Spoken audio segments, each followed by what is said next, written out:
Welcome to the Ben Daniel Podcast, where we're calling a spade a spade. The WNBA playoffs were back in action last night, and the question was, how will the ratings look?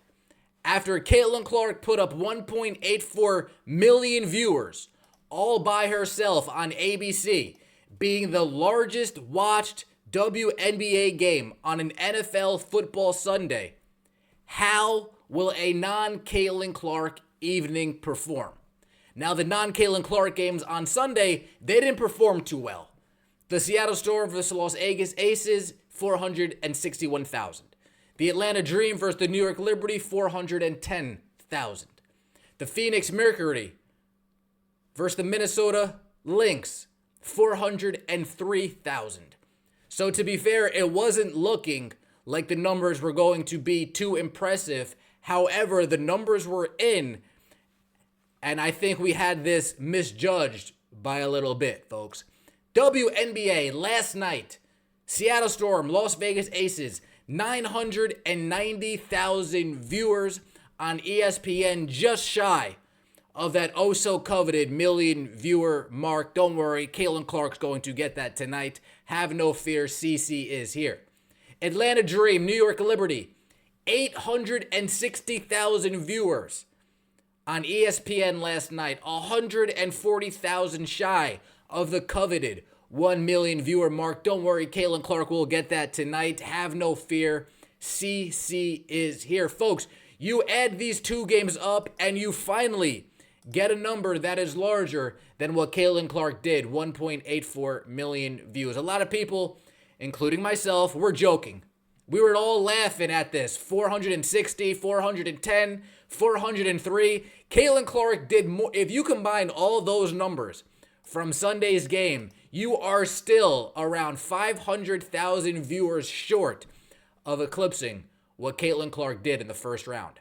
However, fast forward a couple days, last night, Tuesday night, Las Vegas Aces, Seattle Storm, they put up a respectable number, folks. I will be honest. The Atlanta Dream, New York Liberty, 860,000. They put up a respectable number, folks. I need to be honest. Both of them outdrew more than WWE NXT, which is WWE's C show. But you can only control what you can control. It seems like people, after watching Caitlin Clark this weekend, were like, oh yeah, that's right. The WNBA playoffs are going around, so if there's nothing to watch, as there really wasn't much to watch last night, I can always tune in and watch the WNBA playoffs, and I believe that is what we saw.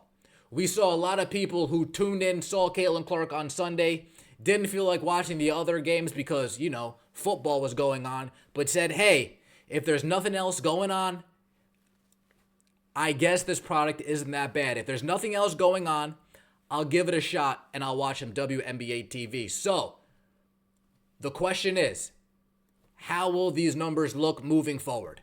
How will these numbers look if the Indiana Fever do get knocked out of the playoffs tonight? We will only know once we get there. But something I can say, the Las Vegas Aces and the New York Liberty, both of these teams will be facing off against each other in the next round of the WNBA playoffs.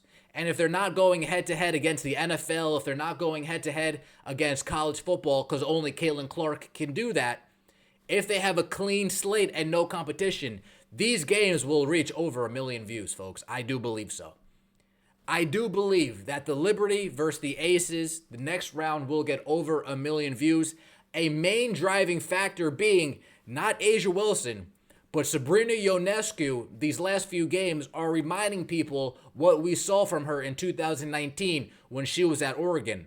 Sabrina Ionescu putting up over 30 points this most previous game reminds a lot of people, oh yeah, this is why Kobe Bryant co-signed her when she was at Oregon. This is why Kobe Bryant put a lot of energy, Nike put a lot of energy behind pushing Sabrina Ionescu to the forefront. It's a shame that all of the bitter WNBA fans on Twitter had to run her away. Yes, that's right. Sabrina Ionescu got bullied so much from fans, from the 46,000 old fans, bullied so much that she had to say, you know what, Twitter, I'm out of here. I don't need to take this anymore. And guess what? That's the advice that I have for Angel Reese. That's the advice I have for Dana Evans, Isabel Harrison, all the other WNBA softies who can't take a little, It is what it is. In other news, previously, what we spoke about on Sunday, Christine Brennan, who is a journalist, I said reporter in the last video. She is a legit credited journalist. Christine Brennan, she put out a tweet a few days ago, yesterday, saying Caitlin Clark's playoff debut drew an eye-popping 1.84 million viewers going up against the NFL Sunday afternoon. As a comparison, here's the viewership of the other 3 playoff games. And then this woman, Alex Azzi, said, I want to live in a world where we celebrate Caitlin Clark in a normal way, without undermining the incredibly talented and mostly black, not sure what that has to do with anything, WNBA players that too many media members still don't bother covering. P.S. Only one of these games was on cable. Only one of these games was on ABC.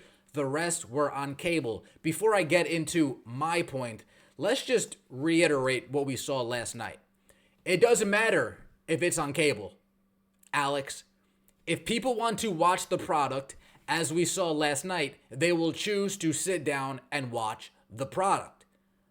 Sunday night, people didn't want to watch Sunday.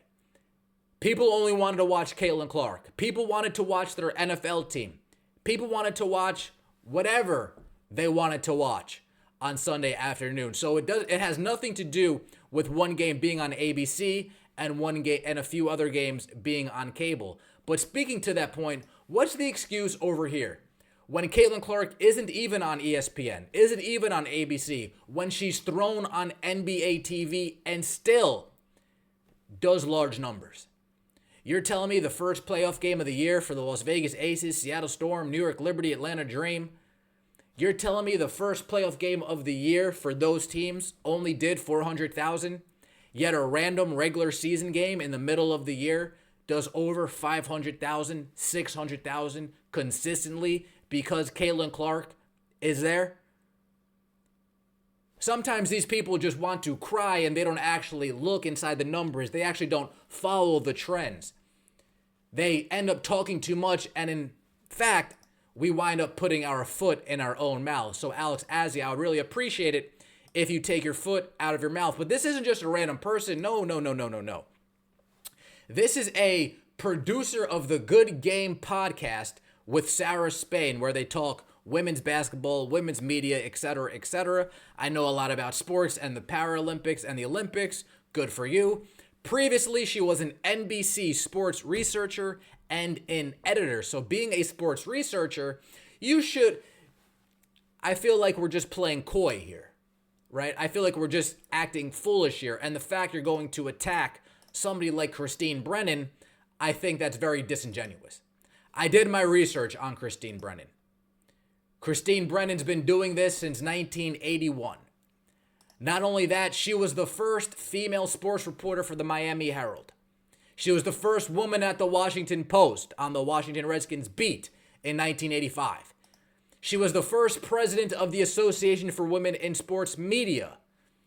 Brennan won the 2020 Red Smith Award presented annually by the Associated Press editors to a person who has made major contributions to sports journalism. Not only did she point out those numbers, and Alex, for some reason, decided to call her out, Christine Brennan's the one that asked Caitlin Clark about the eye poke, that asked Dejanay Carrington about the eye poke, that followed up and said, are you sure? I mean, were you and Marina Mabry kind of celebrating that? That's Christine Brennan. Christine Brennan's the one that asked Caitlin Clark about the post that she liked on Instagram not too long ago. That was Christine Brennan, a real journalist, not somebody who picks and chooses the questions they ask not to hurt the athlete's feelings. Christine Brennan, salute to you, shout out to you, and we need more journalists like you. Real journalism is slowly starting to go away. Now, in other news, rumor has it that Nike is deciding to hold off on Caitlin Clark's shoe release because of A'ja Wilson. That's right. Jason Whitlock first talked about it, House of Strauss talked about it. Black and White Sports 2 talked about it. This is a small slice of Ethan Strauss's piece on Caitlin Clark, Nike, and A'ja Wilson. There was a Nike ad for Iowa, Caitlin. Thought it wasn't exactly pushed to the public. There has been no Nike commercial for Clark as a pro. Now Clark's Fever are in the WNBA playoffs, and she's wearing Kobe sneakers instead of her own signature brand. In summary, Nike looked into the marketing chance of a generation, and they're using that to advertise an old product. Why is it happening this way? Based on conversations with people in the know, it indeed has something to do with WNBA MVP and Nike athlete A'ja Wilson. But beyond Wilson, it's about a culture at the company that's more concerned with quelling noise rather than making it as Nike once used to do.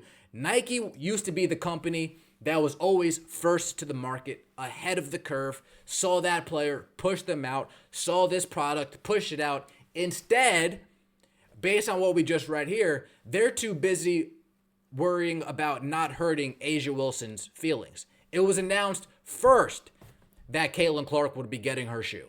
Then A'ja Wilson does the screaming, crying, complaining, calling people all types of names, and then A'ja Wilson gets her shoe announced. Right? This was A'ja Wilson complaining that race has everything to do with it. I know, folks. Shocker. A'ja Wilson complaining that race has to do with it. I think it's a huge thing. I think a lot of people may say it's not about black and white, but to me, it is. It really is, because you can be top-notch at what you are as a black woman, but yet maybe that's something that people don't want to see. They don't see it as marketable, talking about Nike. So it doesn't matter how hard I work. It doesn't matter what we all do as black women. We're still going to be swept underneath the rug. That's why it boils my blood when people say it's not about race, because it is. And then shortly after that, what does Nike do? They finally announced the shoe that they had coming all along. Yeah, right. You thought we'd sleep on an SEC champion, national champion, number 1 draft pick, 5-time All-Star, 2-time U.S. Olympic gold winner? I said 2 times because they just won it. WNBA Finals MVP, a statue having New York Times bestseller, Time 100, most influential people in 2024, 2-time WNBA champion, 2-time Defensive Player of the Year, 2-time WNBA, now 3-time WNBA MVP, and pettiest hooper on the internet? You thought, of course, Asia's got a shoe. So after all that complaining, finally, Nike bends over and gives A'ja Wilson the shoe that she has so longly been crying about. Now, when I first saw this House of Strauss report, I was a little bit skeptical myself. I don't like to dive into too much conspiracy theory talk when I'm coming and addressing you guys. But now that I'm looking back at it in hindsight, it all seems to make sense. Where are the Nike ads? Where are the Nike commercials? Where are the Indiana Fever in the playoff commercials? Where are all of these great marketing campaigns that we saw for Caitlin Clark when she was at Iowa that we're just not seeing here that she's a pro? I think Ethan Strauss and whoever he has talked to is onto something. I think this is bigger than basketball. This is about appeasing a certain crowd that's not going to go out and buy her shoes. A certain crowd that's not going to go out and sell out a Wilson basketball. A type of crowd that's more worried about their feelings rather than facts. A'ja Wilson can get her shoe out before Caitlin Clark, but guess what, Nike? It's not going to sell nearly as much. All you guys are doing are just prolonging the inevitable. And Caitlin Clark, just like Thanos, is inevitable. Let me know what you think in the comment section below. It's the Ben Daniel Podcast. I appreciate everybody for listening. We are in the venue.